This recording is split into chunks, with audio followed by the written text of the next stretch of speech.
With me, I have Major Garion and Lieutenant Colonel Travis Myers. Kind of focus on was having a clear vision, and that vision was very simple. It was, I think introspection is also, I think, very important.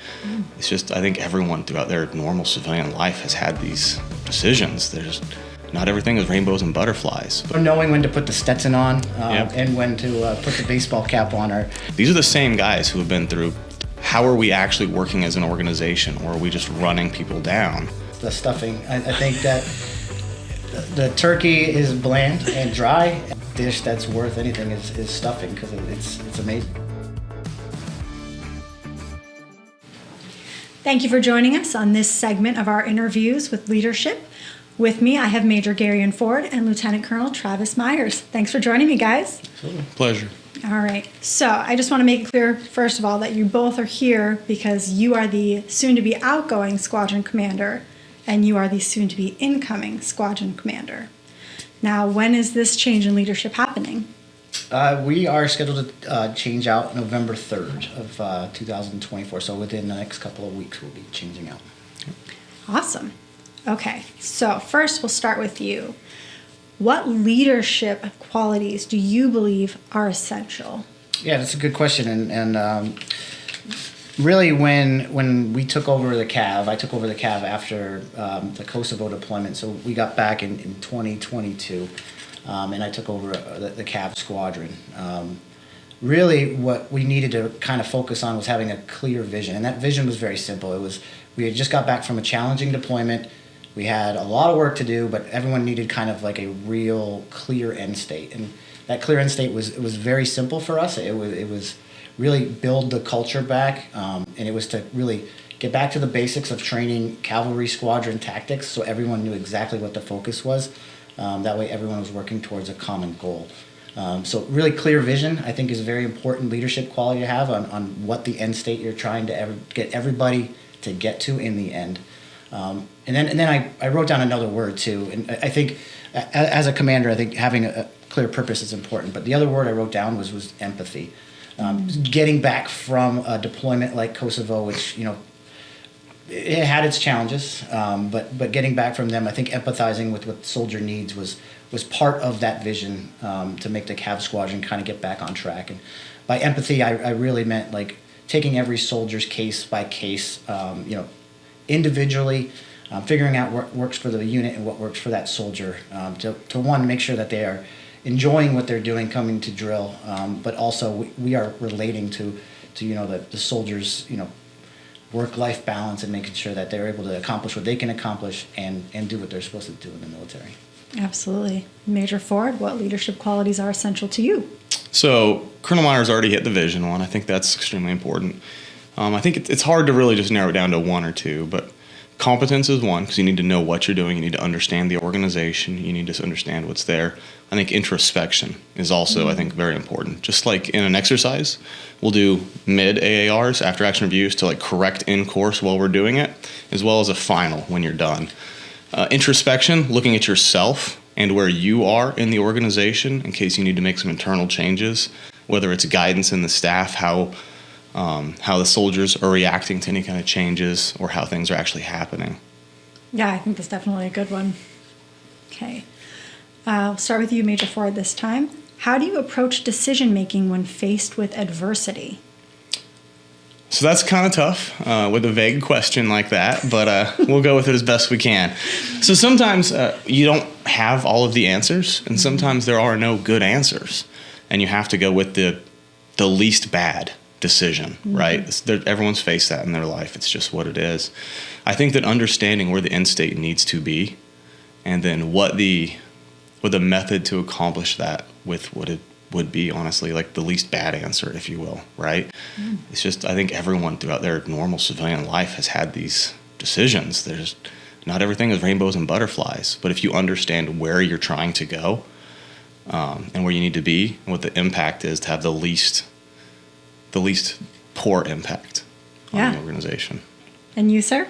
Yeah, I wrote down kind of two things. One, it's experience. Like you got to draw on your experience of being, having, like you said, two wrongs that you have to pick. I think Colonel Davis was the one that kind of put that phrase together. As a leader, you're never faced with a right and a wrong decision. You're usually faced with the lesser of two evils. So really, you got to kind of draw on your experience, and then I don't want to say go with your gut. There's a more Army term called art versus science. When you're making decisions, and that experience that you've built over your career and your life kind of helps you develop, those gut decisions. Your staff or your team will give you all kinds of metrics to tell you to go right or left, but sometimes you just got to go with your gut and go right or left. And that's what they pay the leaders to do, is to assume that risk and do that. So that's really how we, as commanders, really deal with uncertainty and dealing with right and wrong decisions. Yeah. Great answers. Yeah. Right. How do you manage to stay approachable as a leader, Lieutenant Colonel Myers? Yeah, I think me and Garion talked about this maybe a couple weeks ago when we were having a conversation. Was you got to spend time with your team. You got to spend time with your team.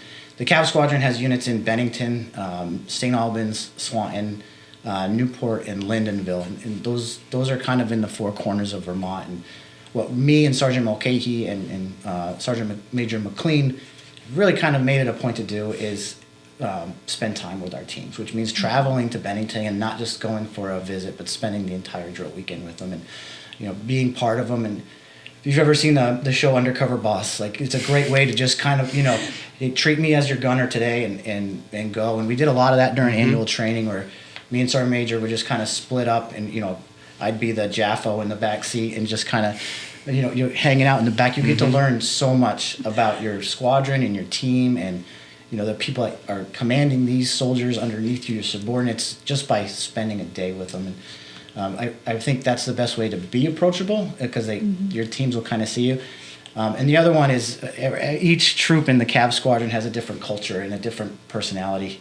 Our diesel company maintainers are very different than our cutthroat troop and Lyndonville's infantry guys. And, knowing when to put the Stetson on and when to put the baseball cap on are two ways to be approachable in those organizations. Yeah, great answer. Major Ford, do you have anything to add? I agree. Circulation, 100%, being present. Another thing, I can't remember who taught me this a long time ago, but there's no way to know everything about several hundred people. There just isn't. But if you make the effort to know one thing about as many people as you can, when you engage with them, you actually understand where their family is, what their job is, what they've got going on in their life. It builds that connection that can actually drive into more of a deeper conversation, because you've shown an interest. And soldiers know, no one actually remembers 1,000 people and everything about them. You just can't. But that someone took an interest to actually know something about you, instead of just being a name tape or a number, goes a long way. Oh, yeah, it definitely makes people feel like they have value. That's for sure. Right. Major Ford, we'll start with you this time. What is one common leadership mistake that you've seen or made? I mean, I'm going to go with the same thing I talked about with the leadership qualities. There's introspection. Sometimes we get very siloed in our thinking. There's also a term, the reverse Pony Express, that I think the leaders have a habit of falling into. The Pony Express, of course, mail out west. You would have the same rider, swap over fresh horse, right? Same rider, fresh horse. The reverse of that is a new leader, same team, right? And having the introspection to understand that, these are the same guys who have been through 3 commanders, all fresh, all going in it, right? How are we actually working as an organization, or are we just running people down? Or do we need to course correct on there? But I think introspection and having the ability to step back, look at yourself and how the organization is doing. Yeah, great answer. Myers? Yeah, me and Colonel Drennan, one of my good friends, always used to observe officers, as we're going through, and it's kind of a little story, but in Ranger School, which was one of the more challenging schools that we have in the Army, they have a very weird system of picking leadership, and really it's what we called it was getting your Ranger School number called, and I'll kind of explain that. So every day when you're in this challenging environment in school with people that you haven't really spent a lot of time with, hundreds of soldiers or officers that you just kind of get thrown into this challenging environment with, they'll pick a new squad leader every single day. And what we called it was you'd get your Ranger School number called. And when you get your Ranger School number called, things just become this like overwhelming like sense of importance that you have to have everything correct because you're getting graded from the time that number gets called to the time the next number gets called. And I think one of the mistakes that a lot of officers, and a lot of leaders, is probably wrong, a lot of leaders really don't understand is when that spotlight's on you and you know everyone's looking at you, like you're still there to lead that organization. It's not about you. It's about getting the mission accomplished. And we've kind of used that analogy kind of growing up, and I think it helps provide some perspective on, you know, when your number's called, you're really you can be focused on all the little things because you want everything to go perfect, and you really want, like, you need people put in security. You can't have people falling asleep. You can't have people eating on the job. You can't be having people, you know, doing the wrong thing, and you're losing focus of accomplishing the squad attack. So I think that's part of the mistakes that I see is people feel that pressure of being in leadership that they lose sight of why they're in that position in the first place. Yeah, awesome. Thank you for that example, too. All right. Now, this question is going to be a little bit different for you guys because you're currently in the organization and you are not. So I'm going to direct this one to you. How do you describe the culture in the organization that you lead? So I'll back you up a little bit. Prior to me taking command, there was some concerning DOC surveys, which are the surveys that we send out to all the soldiers of the squadron to provide feedback on what is wrong with leadership or culture or climate in the organization. And it's a very basic, you know, multiple choice, you know, scaled question survey that every soldier kind of, you know, fills out. And there was concern when before we took over. And I think most of the concerns were, you know, accountability of leadership. There was some unfairness going on. There was or the perception of unfairness going on and some favoritism. So really starting with Colonel Poyer immediately, you know, starting these like sensing sessions, we made it kind of an effort to be as transparent as possible. And so using that as the baseline for culture, what we tried to do was, you know, pick teams and leaders that would fit what the soldiers were concerned about concerns. And maybe I didn't say that right, but when we picked commanders for this time block, which was in between deployments, it was in between, you know, Kosovo and whatever, you know, down the road holds. Our main goal was let's pick leaders that had empathy. Let's pick leaders that were able to build teams. Pick leaders that, you know, weren't in it for themselves, that were, you know, here to just kind of, you know, lead soldiers and do it. And that's what we did. We picked excellent command teams. I can shout out all of them if you want, but you know, Captain Ferrer and First Sergeant Labani and Diesel Company, you know, Captain Brown and First Sergeant Kozakowski and Alpha Troop, Max Kennedy and First Sergeant Walker and C Troop, and Matt Corneau and First Sergeant Stradecki down in B Troop. All are just phenomenal teams. And when you've got teams and leaders, and I missed HHT. We got First Sergeant Eric Kilburn and well, right now, Captain Blaney, all great people that I would, you know, have my son or daughter, you know, fall under them and lead them. And when you build good teams and like that, I think the culture of your organization kind of all starts to go into a positive environment. So, curious to see what the next DOC survey results say. Yeah, definitely leading with intention. Yep. So, Major Ford, you have been with the CAV before, so how does it feel to be heading back to be the SCO? I'm extremely excited, extremely privileged, unexpected to be honest. So I'll take an unexpected win when I can get one. That's pretty great, but I'm pretty pumped to go back. Served in several CAV squadrons, several different regiments, so this is fantastic to come back. It's got a place in my heart. The second unit I was assigned coming into the state of Vermont. It feels pretty great. Well, that's definitely good to hear. All right, so now we're going to get into some of the more fun questions. Let's start with Major Ford. What are your holiday traditions, Thanksgiving or Christmas? So I'm going to go to Christmas, and I'm going to claim it as my tradition. It's really not. I kind of got adopted into this. So my wife's family does like a family gathering, not really on Christmas because like they're all adults, they all have kids, they all have their own lives, right? And Christmas is actually kind of hard to get everyone together on because everyone in the world wants to travel on Christmas or have Christmas off.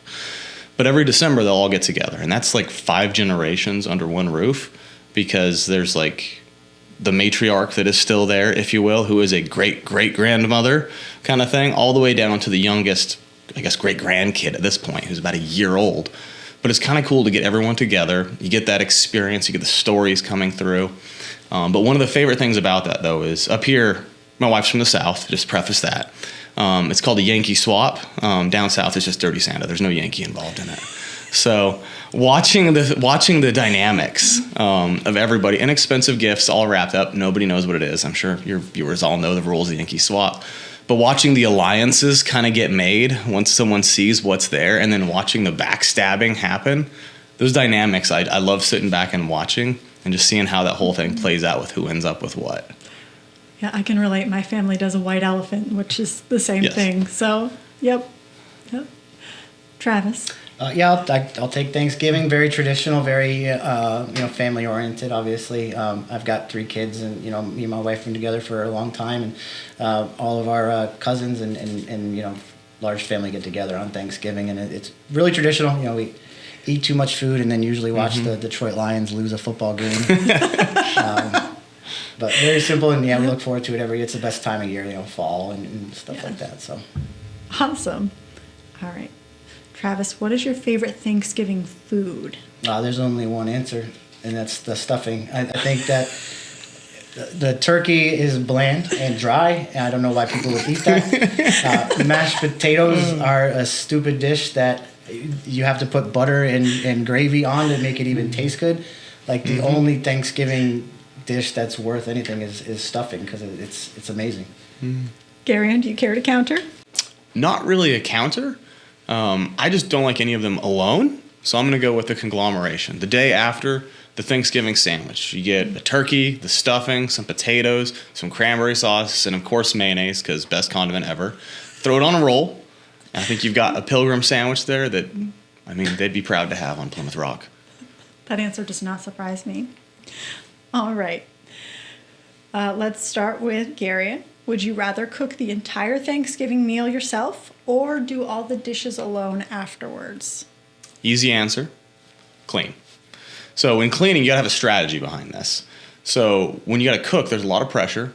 There's a timeline you gotta hit. Cleaning, there's no timeline associated to it. You gotta make sure the food isn't dry. You gotta make sure it's not soggy stuffing or whatever, right? There's all kinds of pressure in making sure all the dishes are correct on the front end. But on the back end, cleaning, I could drag that out if I need to. I can do a little bit of dishes here. I can always have an excuse that this one needs to soak longer if I want to go take a nap. And then coming back, I've got this cool automated assistant that God made called a dishwasher.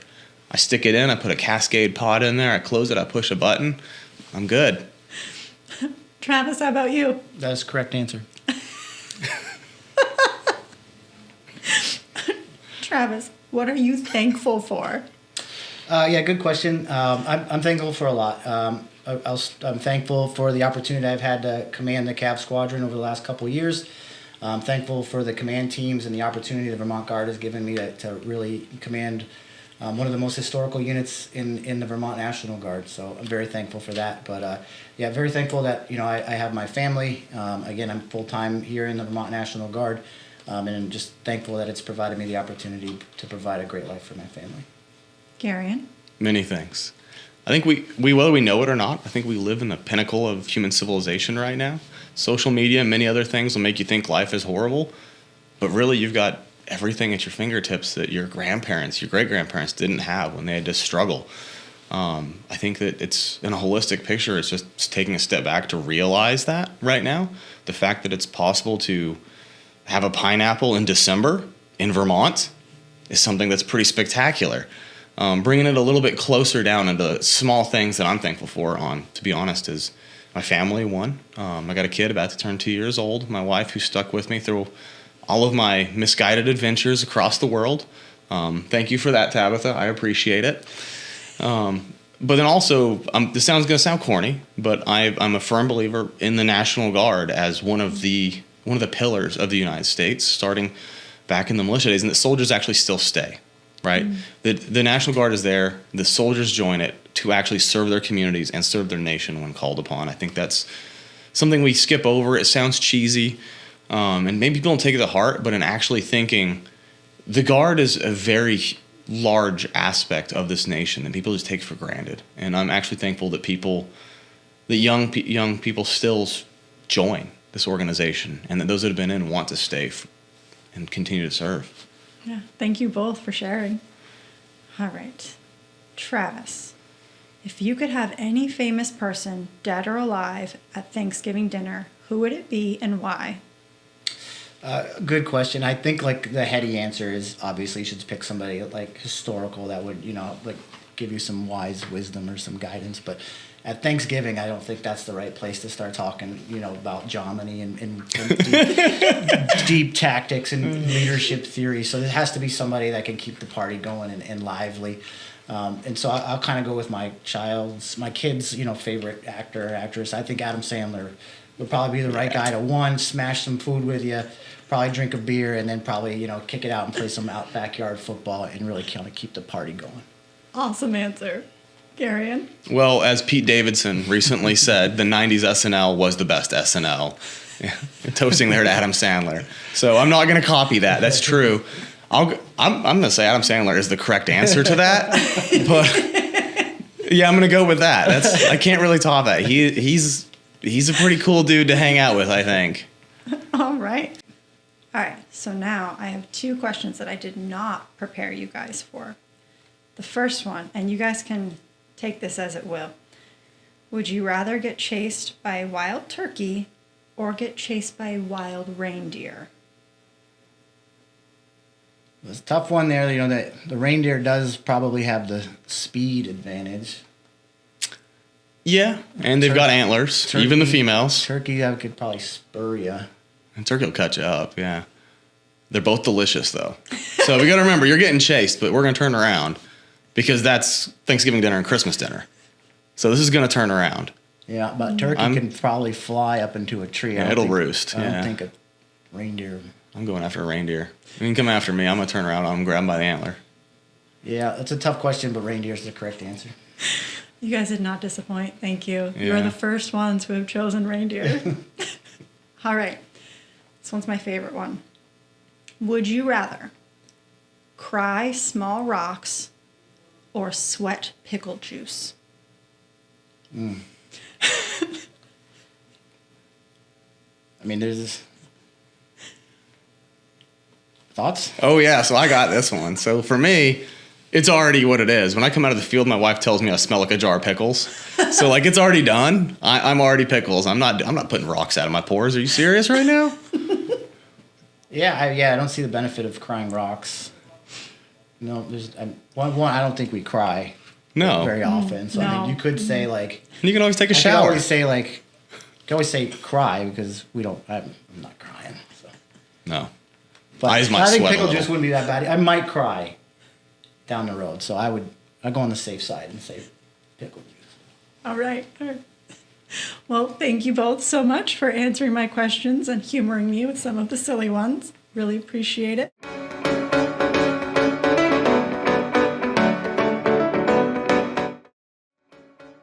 For more information or support, please reach out to the Vermont Military Family Support Center's toll-free number, 888-607-8773. The preceding content does not constitute endorsement by the Department of the U.S. Army, U.S. Air Force, Vermont National Guard, or Vermont Military Family Programs of the organization's products and services contained therein. Further, the Vermont Military Family Programs assumes no responsibility for the consequences of using the products or services provided by the organizations or resources listed. Vermont Military Family Programs makes every effort to present our clients with reputable resources. We cannot guarantee the validity of said resources, and the use of such resources is voluntary.